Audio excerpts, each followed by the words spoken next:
La cocina de la mañana tiene otra temperatura que la de la tarde, no por el sol, no por la hora, sino por lo que quedó en el aire después de los gritos de ayer. Lucía está frente al fregadero lavando los platos del desayuno. Un desayuno donde nadie habló. Su hijo se levantó, tomó algo de la alacena sin mirarla y salió por la puerta sin despedirse. No de golpe, no con portazo, simplemente se fue como si ella no estuviera ahí, como si la cocina fuera un pasillo y ella fuera una silla más del mobiliario. Su esposo se fue 20 minutos después. Tampoco la miró. Hay una diferencia entre que alguien no te mire por descuido y que alguien no te mire por decisión. Lucía conoce la diferencia. La lleva en el cuerpo desde hace meses, quizás desde hace más tiempo que eso, si es honesta consigo misma. Ahora está sola en la cocina con el agua del fregadero corriendo y los platos que friega uno por uno sin prisa, porque no hay a dónde ir. Y piensa lo que piensa cada vez que la casa queda así. ¿En qué momento se rompió todo? No tengo una respuesta fácil para esa pregunta. Y no te voy a dar una. Pero sí tengo algo que nadie le ha explicado a Lucía todavía. Algo que Padre Pío entendía con una claridad que ningún psicólogo de pareja, ningún consejero familiar y ningún libro de crianza moderno ha podido articular de esta manera. Escúchame bien esta mañana, porque lo que voy a decirte no lo vas a encontrar en ninguna novena, y no te lo va a decir nadie que quiera quedarte bien. La rebeldía de tu hijo y los gritos que llenan tu casa no son una falla tuya como madre, son un síntoma, y los síntomas no se curan atacando al síntoma. Se curan cuando alguien por fin tiene el valor de buscar la causa real. He pasado 18 años como diácono en las parroquias del Centro Histórico de Puebla, acompañando a familias en crisis. He visto madres que llegaban a mí, convencidas de que el problema era el hijo rebelde, el hijo que ya no les habla, el hijo que dejó de ir a misa, el hijo que se junta con quien no debe, el hijo que un día dijo algo que no se puede olvidar y que dejó un silencio en esa mesa que todavía no se ha llenado. Y yo escuchaba. Siempre escuchaba primero, pero después les hacía una pregunta que ninguna esperaba. ¿Cuándo fue la última vez que rezaron juntos como familia? No en misa, no en el aniversario de alguien, no en la posada de diciembre porque es tradición. Juntos, en casa, deliberadamente, como familia que sabe que es familia porque algo más que la sangre los une. La respuesta que me daban casi siempre era la misma: silencio. No el silencio de quien está pensando, el silencio de quien acaba de ver algo que no había querido ver. Padre Pío no fue solo un místico con estigmas, fue un director espiritual de familias durante 50 años en San Giovanni Rotondo. 50 años de confesionario, 50 años de cartas a hijos espirituales que le escribían desde toda Europa con las mismas preguntas que Lucía tiene esta mañana frente al fregadero. ¿Qué hice mal? ¿Cómo arreglo esto? ¿Todavía hay algo que pueda hacer? Y Padre Pío respondía con algo que sus hijas espirituales guardaron durante décadas precisamente, porque no era la respuesta que esperaban. No buscaba la causa en el hijo, la buscaba en el hogar. Hay una carta del epistolario de Padre Pío, volumen 2, que me detuvo la primera vez que la leí. Se la escribió a una madre que se desesperaba por la actitud de su hijo mayor, que había dejado de ir a misa y que le hablaba con desprecio. Una madre que sufría exactamente lo que sufre Lucía esta mañana. Padre Pío no le dio oraciones contra el hijo. No le recomendó novenas para la conversión de los alejados. Le hizo 2 preguntas. ¿Cuándo fue la última vez que tu esposo y tú rezaron el rosario juntos? ¿Cuándo fue la última vez que él se confesó? La madre le contestó que hacía más de 1 año. La respuesta de Padre Pío fue directa. Fue firme. Y fue, a la vez, la cosa más compasiva que alguien le podría haber dicho a esa mujer en ese momento. Allí está la raíz. El hijo no está enfermo. El hogar está frío. Caliéntalo con oración y los sacramentos, y el hijo volverá solo. El hogar está frío. Piensa en esas palabras un momento. El hogar está frío. No el hijo. El hogar. Padre Pío usaba una expresión en dirección espiritual que sus discípulos recordaban siempre. Hablaba de la temperatura espiritual del hogar, no como metáfora poética, como realidad pastoral concreta que él observaba con una precisión que nadie más tenía. Decía que el hogar cristiano tiene una temperatura espiritual que se sostiene por cosas específicas, por los sacramentos compartidos entre los cónyuges, por el rosario familiar, por las imágenes sagradas en la casa y el respeto que se les tiene, por la forma en que los padres hablan entre sí delante de los hijos, por la manera en que resuelven o no resuelven el rencor que se acumula. Cuando esa temperatura se mantiene, los hijos viven dentro de algo que no pueden nombrar, pero que sienten. Un calor, una orientación, un centro invisible que les dice dónde está el norte, aunque no sepan exactamente qué es lo que les está diciendo eso. Cuando esa temperatura baja, los hijos también lo sienten, sin palabras, en el cuerpo, en el estado de ánimo que cambia, en la disposición que se vuelve más difícil, en la irritabilidad que crece sin razón aparente, en la rebeldía que llega como si de pronto el adolescente hubiera decidido volverse insoportable, cuando en realidad no decidió nada. Solo respondió al frío, como todos respondemos al frío, con el cuerpo encogido, con la actitud defensiva, con la agresividad de quien tiene hambre y no sabe cómo pedirla. Padre Pío también describía el hogar cristiano con otra imagen que me ha dado vueltas en la cabeza durante años. Lo llamaba piccola chiesa, la pequeña iglesia. Decía que cada hogar cristiano es una iglesia en miniatura, que tiene su propio altar, que son los cónyuges unidos ante Dios, que tiene su propia liturgia, que son las oraciones compartidas y los sacramentos vividos en familia, que tiene su propia presencia sagrada, que es el Espíritu Santo convocado por esa fe doméstica que nadie más puede ver, pero que es completamente real. Y decía algo más que me interesa que escuches bien. Cuando la iglesia pierde sus sacramentos, pierde su presencia sagrada y se vuelve un edificio vacío. Lo mismo ocurre con el hogar. Sin oración conyugal, sin rosario familiar, sin sacramentos compartidos, la casa se vacía espiritualmente. No de golpe, no en un día, no porque alguien haya tomado la decisión de vaciarla, sino poco a poco. Como se enfría una habitación cuando alguien apaga el calefactor y nadie lo nota hasta que hace mucho frío. Y el demonio, que según la tradición de Padre Pío, aborrece el vacío espiritual con una intensidad que nosotros no alcanzamos a imaginar, lo llena. Lo llena de discordia, lo llena de gritos, lo llena de esa atmósfera pesada que Lucía conoce perfectamente, la que no tiene nombre exacto, pero que se siente en el cuerpo como una presión que no viene de ningún lugar específico y que al mismo tiempo viene de todas partes. Lo que ella siente en esa cocina esta mañana lavando los platos sola, no es solo la consecuencia de una pelea de ayer. Es el resultado de un enfriamiento que lleva tiempo. Aquí necesito que me des un momento, porque lo que voy a decirte ahora es el corazón de todo lo que estamos hablando esta mañana. Y puede que sea lo más difícil de escuchar.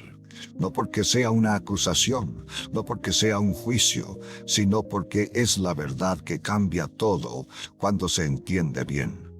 El padre Gabriele Amort, que fue exorcista oficial del Vaticano durante más de 40 años y que había conocido a Padre Pío personalmente, documentó algo en su trabajo que me dejó sin palabras la primera vez que lo leí. Decía que en la gran mayoría de los casos de conflicto severo en familias católicas que llegaban a él, había un denominador común. No era un objeto extraño en la casa, no era una maldición externa, no era algo que alguien les hubiera hecho desde afuera. Era el cese del rosario familiar. Padre Amorth escribió una frase que cito de memoria porque me la sé de tanto haberla recordado. Cuando el rosario desaparece del hogar, la paz desaparece con él. No dijo, puede que la paz disminuya. No dijo, es posible que haya consecuencias. Cuando el rosario desaparece, la paz desaparece. Así de directo, así de claro. Y lo decía como quien ha visto eso verificarse 100 veces en 100 familias diferentes. El catecismo de la Iglesia Católica lo enseña con una precisión que me hace pensar en Lucía cada vez que lo leo. El número 2, 1685, habla del hogar como la iglesia doméstica, y el número 2, 1214, dice algo que casi nadie cita cuando se habla de hijos rebeldes.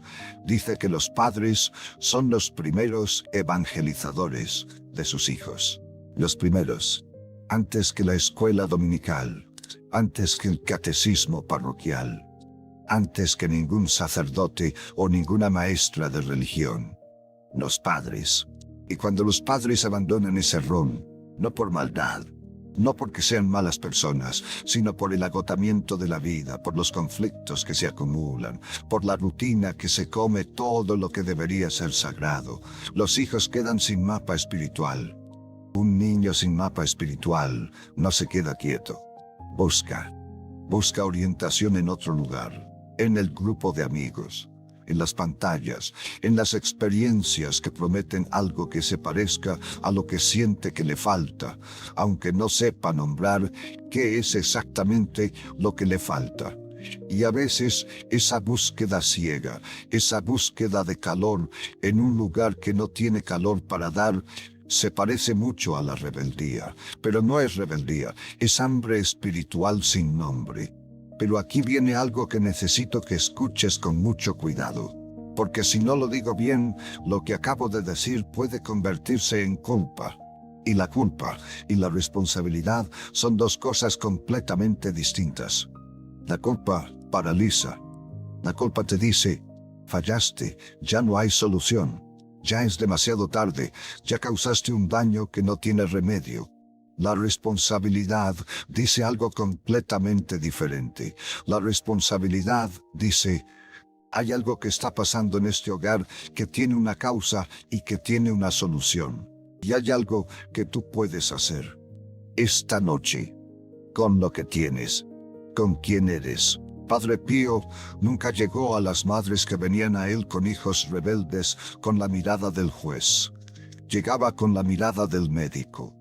El médico que finalmente te explica el diagnóstico después de semanas de síntomas que nadie había sabido nombrar. Ese médico no te dice, es tu culpa que estés enferma. Te dice, esto es lo que está pasando. Esto es por qué está pasando. Y esto es lo que hay que hacer. Ese es el tono de esta mañana. No la condena. El diagnóstico con esperanza. El rencor que se guarda entre los adultos del hogar tiene una mecánica que Padre Pío entendía pastoralmente antes de que ninguna psicología lo documentara. Lo decía con una imagen que sus hijas espirituales transmitieron palabra por palabra. El rencor del matrimonio es el mayor maestro de la rebeldía infantil. Piensa en eso. El rencor del matrimonio, no la pobreza, no la dificultad económica, no los problemas externos que toda familia enfrenta, el rencor entre los adultos del hogar, porque los hijos aprenden a relacionarse observando cómo se relacionan los adultos que los rodean. No aprenden de lo que les dicen, aprenden de lo que ven. Un hogar donde los adultos viven en guerra fría, donde las conversaciones tienen ese tono tenso que todos entienden pero que nadie nombra, donde el silencio entre la pareja pesa como una piedra que nadie ha movido desde hace meses, crea en el hijo un modelo de relación que él va a reproducir.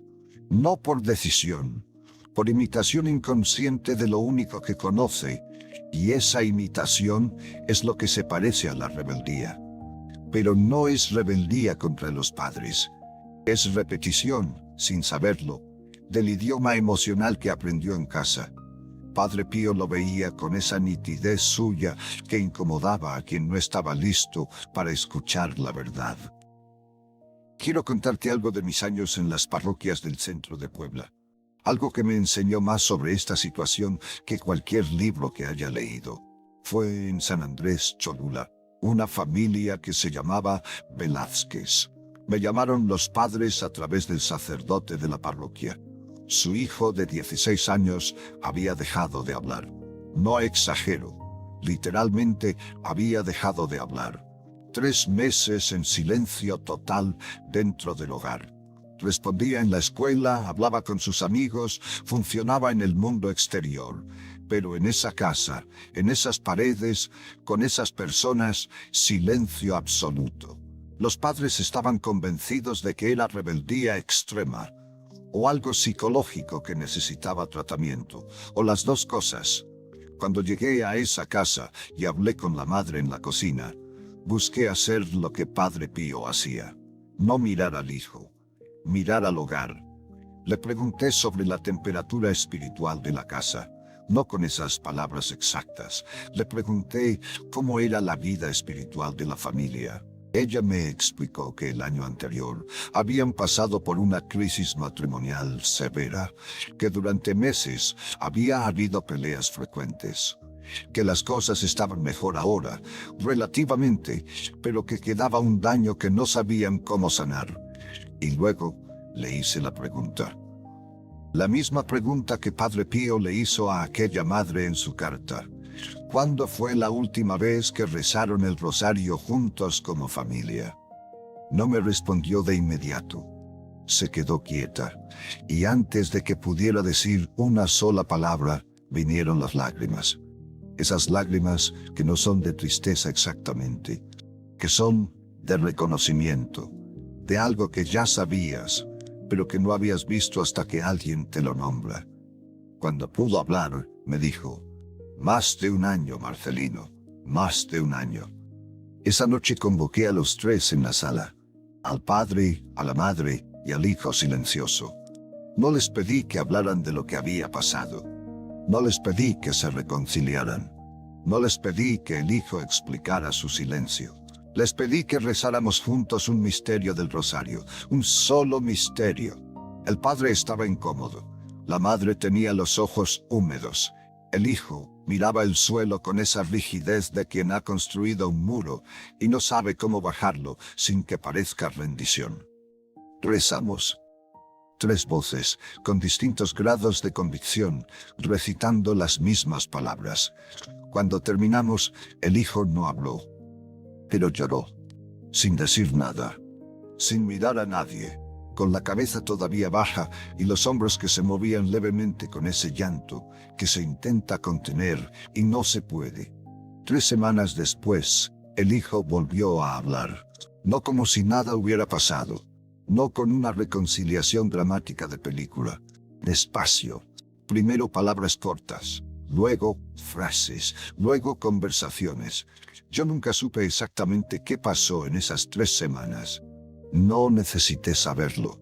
Lo que sí aprendí en esa sala de San Andrés Cholula es algo que llevo conmigo desde entonces. Los hijos no se rebelan contra nosotros. Se rebelan contra el silencio de Dios que nosotros, sin saberlo, creamos.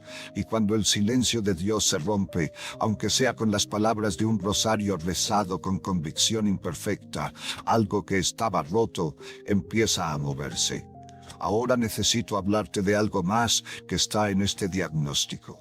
Algo que tiene que ver con lo que Lucía puede hacer. No el esposo, no el hijo. Ella. Porque hay una tentación natural de escuchar todo lo que te estoy diciendo esta mañana y pensar, entonces el problema no soy yo, es la dinámica del hogar. Y si la dinámica del hogar involucra al esposo y al hijo, entonces necesito que ellos cambien primero para que algo mejore. Eso es exactamente la trampa que Padre Pío nunca dejaba que sus hijas espirituales cayeran, porque la trampa de ese pensamiento es que pone el inicio del cambio en manos de quien no está dispuesto a cambiar todavía. Padre Pío enseñaba algo completamente diferente. Cuando uno vuelve a Dios con el corazón, arrastra consigo a los que ama, aunque ellos no lo sepan todavía, aunque ellos no lo hayan decidido todavía. Una madre que restaura la temperatura espiritual de su hogar, aunque empiece sola, aunque los demás no participen todavía, está haciendo algo que tiene consecuencias reales en el plano invisible del que hemos estado hablando. No porque sea magia, sino porque el calor espiritual que ella genera no se queda solo en ella, se irradia. Y los hijos, que son los más sensibles a esa temperatura, lo perciben primero. La pregunta práctica es esta: ¿qué hace Lucía esta noche? ¿Qué puede hacer concretamente? No mañana, cuando todo esté mejor. Esta noche, con el hijo que todavía está resentido y el esposo que todavía no la miró. La respuesta que Padre Pío daría es la misma que dio en esa carta del epistolario. Caliéntalo con oración y los sacramentos, no en abstracto, no con buenas intenciones, con gestos concretos. Esta noche voy a darte algo que se llama la consagración del umbral. No es un rito de protección contra algo externo, es un rito de reconocimiento y restauración, basado en la práctica que Padre Pío enseñaba a sus hijas espirituales cuando venían a él con hogares que se habían enfriado.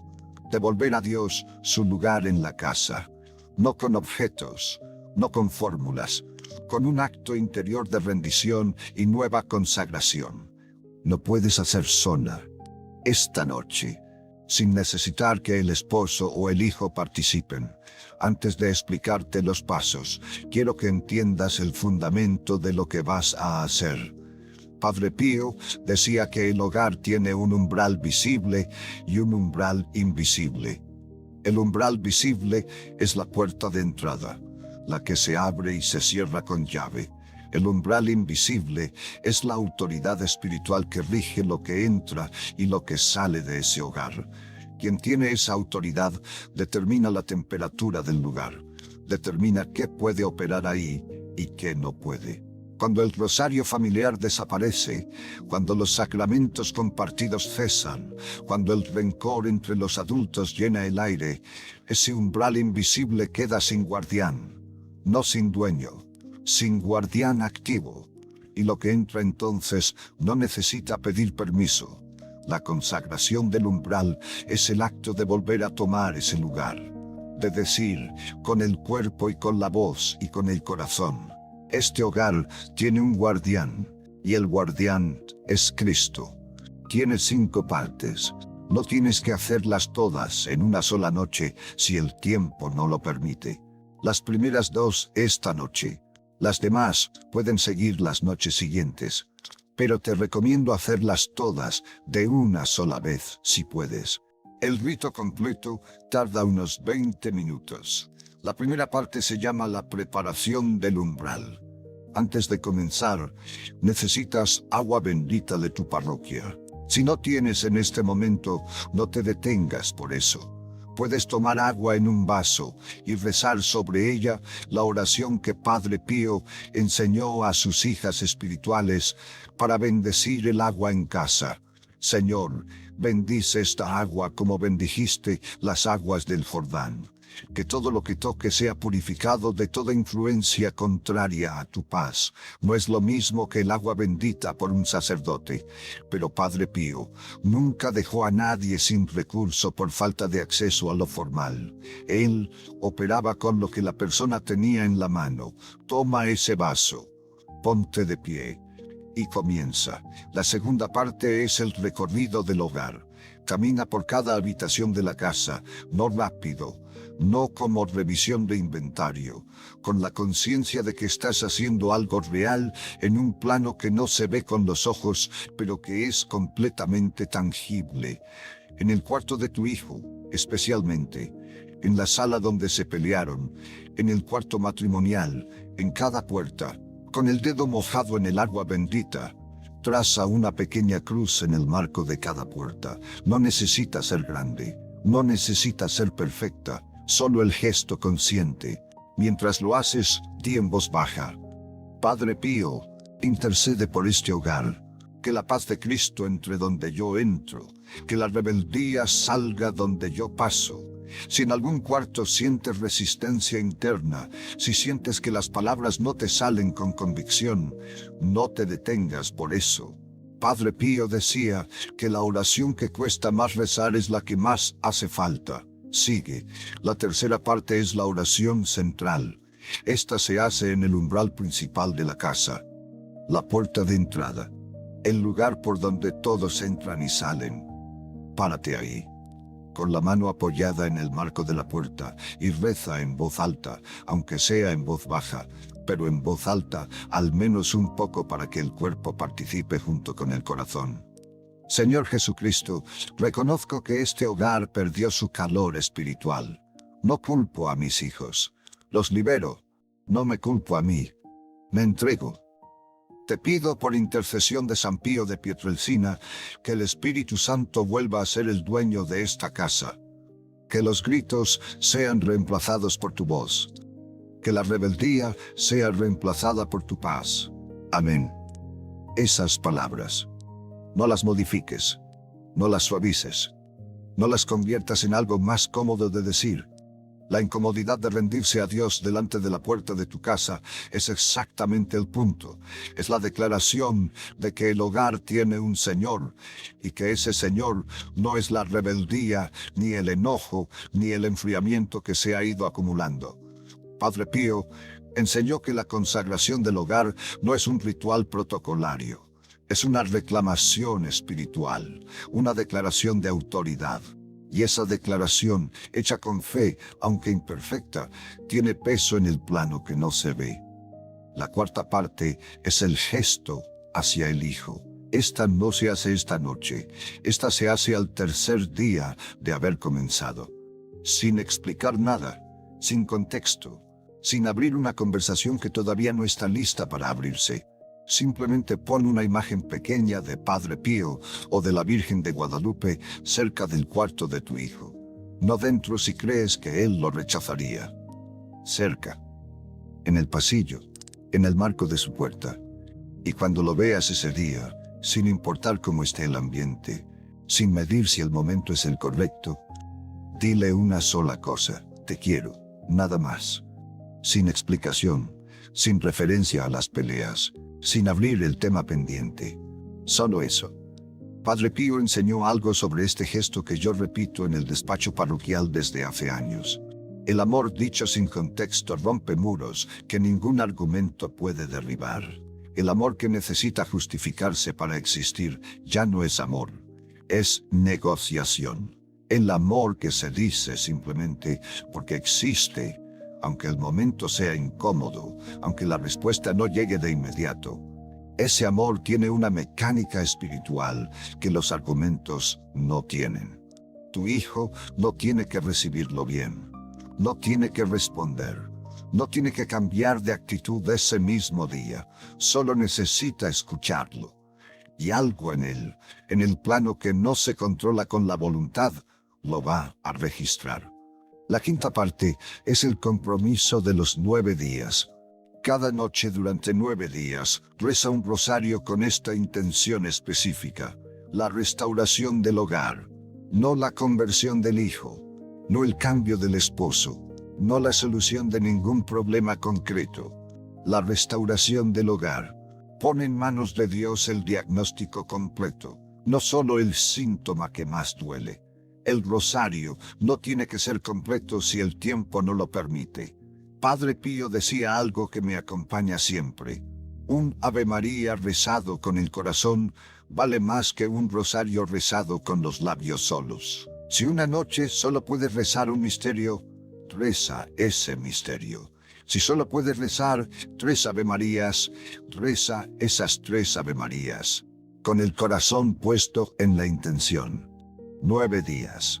Los mismos 9 días que la Iglesia reconoce en las novenas como el tiempo de espera entre la Ascensión y Pentecostés, el tiempo entre el gesto y la respuesta, el tiempo en que algo invisible está moviéndose, aunque todavía no se vea nada en el plano visible. No midas los resultados en esos 9 días. Siembra, solo siembra. Lo que crece, lo determina Dios. Quiero decirte algo sobre el tiempo, porque sé que hay madres escuchando esto esta mañana que están pensando exactamente lo mismo que pensaban doña Rosario y doña Graciela, y todas las mujeres que han pasado por el despacho parroquial con esta misma historia. ¿Y si ya es demasiado tarde? ¿Y si el daño acumulado ya es demasiado? ¿Y si lo que Marcelino está describiendo requiere un hogar que todavía se puede salvar y el mío ya cruzó algún límite que no vi cuando lo cruzó?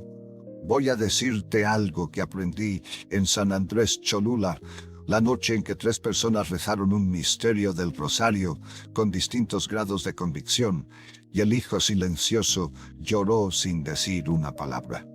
No aprendí eso de los libros, lo vi. El calor espiritual no requiere que el hogar esté bien para empezar a generarse, requiere que alguien tome la decisión de generarlo. Un solo Ave María rezado con el corazón. Una sola cruz trazada en el marco de una puerta. Una sola vez que alguien dice en voz baja, delante de la puerta de su casa, Señor, el Espíritu Santo vuelva a ser el dueño de este hogar. Eso es el inicio de la temperatura, no la restauración completa, el inicio. Y el inicio es suficiente para que algo empiece a moverse. El hijo de la familia Velázquez no cambió en un día, pero él sí lloró esa noche y 3 semanas después habló. Y lo que ocurrió en esas 3 semanas, entre el llanto silencioso y las primeras palabras, no lo sabe nadie excepto Dios. Pero algo ocurrió. Algo que el rosario rezado en esa sala con 3 voces imperfectas puso en movimiento. Permíteme decirte algo más sobre Padre Pío, que va al corazón de todo esto. Hay una enseñanza suya que sus biógrafos documentaron en múltiples fuentes y que yo no he podido olvidar desde la primera vez que la leí. Hablando con un grupo de madres que venían a él con hijos en dificultad, Padre Pío les dijo algo que resumía toda su teología de la familia. Los hijos no se rebelan contra los padres, se rebelan contra el vacío espiritual que los padres dejaron sin saberlo. Devuelvan a Dios su lugar en la casa y el orden regresará. Devuelvan a Dios su lugar en la casa. No crucifijos más grandes, no más estampas en las paredes. En lugar de Dios en la vida doméstica, en la oración compartida, en los sacramentos vividos, en la forma en que los padres se tratan delante de los hijos, en el calor espiritual que se sostiene no por inercia, sino por decisión activa. Cuando ese lugar se pierde, la casa respira diferente, y los hijos respiran diferente porque respiran el aire de la casa. Cuando ese lugar se recupera, aunque sea con pasos pequeños, la casa empieza a respirar diferente. Y los hijos, tarde o temprano, lo perciben, no siempre de inmediato, no siempre de la manera que esperamos, pero lo perciben, porque los hijos son los termómetros más sensibles de la temperatura espiritual del hogar. Y cuando el termómetro empieza a subir, aunque el cambio sea lento y aunque todavía haya frío, el termómetro lo registra. Quiero decirte algo antes de que termines de lavar esos platos. Algo que va directamente a lo que Lucía siente, parada frente al fregadero con el agua corriendo y la cocina en silencio. Ella está pensando que el problema es el hijo, o el esposo, o ambos. Está pensando que el cambio tiene que empezar en ellos para que algo mejore en esta casa. Padre Pío le diría algo completamente diferente. El cambio empieza en el calor, y el calor empieza donde alguien decide generarlo. Esta mañana, en esta cocina, esa persona puede ser ella. No porque sea su responsabilidad cargar con todo sola, no porque el esposo y el hijo no tengan parte en lo que ocurre, sino porque ella es quien está escuchando esto ahora mismo. Ella es quien tiene acceso a esta información en este momento, y la información no transforma nada si se queda solo en la mente. Transforma cuando se convierte en gesto, en oración, en la mano que traza una cruz en el marco de una puerta antes de dormir, en el umbral de la casa, donde alguien dice en voz baja, esta noche, antes de que los demás se acuesten, Señor, el Espíritu Santo vuelva a ser el dueño de este hogar. Esta noche, cuando la casa esté en silencio, cuando el hijo esté en su cuarto y el esposo esté dormido o en donde esté, párate en el umbral de tu casa, con el agua bendita de la parroquia, o con el agua que bendeciste tú misma con la oración que te di. Y empieza el recorrido. Cada puerta, cada habitación, la pequeña cruz en el marco, las palabras en voz baja. Padre Pío, intercede por este hogar, que la paz de Cristo entre donde yo entro, que la rebeldía salga donde yo paso, y cuando llegues a la puerta de entrada, apoya la mano en el marco, y di lo que los santos supieron decir antes que tú, en hogares más rotos que el tuyo, con menos recursos y con la misma fe imperfecta que tú tienes esta mañana. Señor Jesucristo, reconozco que este hogar perdió su calor espiritual. No culpo a mis hijos, los libero. No me culpo a mí, me entrego. Te pido por intercesión de San Pío de Pietrelcina que el Espíritu Santo vuelva a ser el dueño de esta casa, que los gritos sean reemplazados por tu voz, que la rebeldía sea reemplazada por tu paz. Amén. Al tercer día, pon una imagen pequeña cerca del cuarto de tu hijo y dile: te quiero. Nada más, y por 9 noches, el rosario con la intención de la restauración del hogar. Un misterio basta si el tiempo no alcanza para más. Un Ave María con el corazón basta, si el cansancio no permite más que eso. Lo que importa no es la cantidad, lo que importa es la decisión de volver. La decisión de devolver a Dios su lugar, la decisión de que este hogar vuelve a tener temperatura espiritual aunque todavía esté frío. El calor empieza con la primera decisión de encender algo, y esa decisión está en tus manos. Esta mañana, esta noche, el hijo de la familia Velázquez volvió a hablar 3 semanas después. No lo explico yo, no lo explicaron sus padres, pero ocurrió. Padre Pío dijo que cuando uno vuelve a Dios con el corazón, arrastra consigo a los que ama.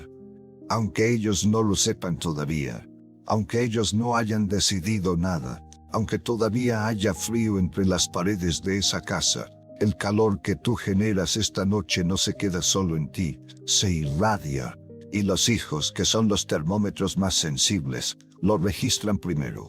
No siempre mañana, no siempre de la manera que esperamos, pero lo registran. Y eso, que parece poco, que parece insuficiente, ante el tamaño del problema que Lucía siente esta mañana frente al fregadero, es en realidad el inicio de todo lo demás. Que Padre Pío proteja tu hogar esta noche, y que el calor espiritual que decidas encender esta noche sea el inicio del deshielo que tu familia necesita. Cuídate.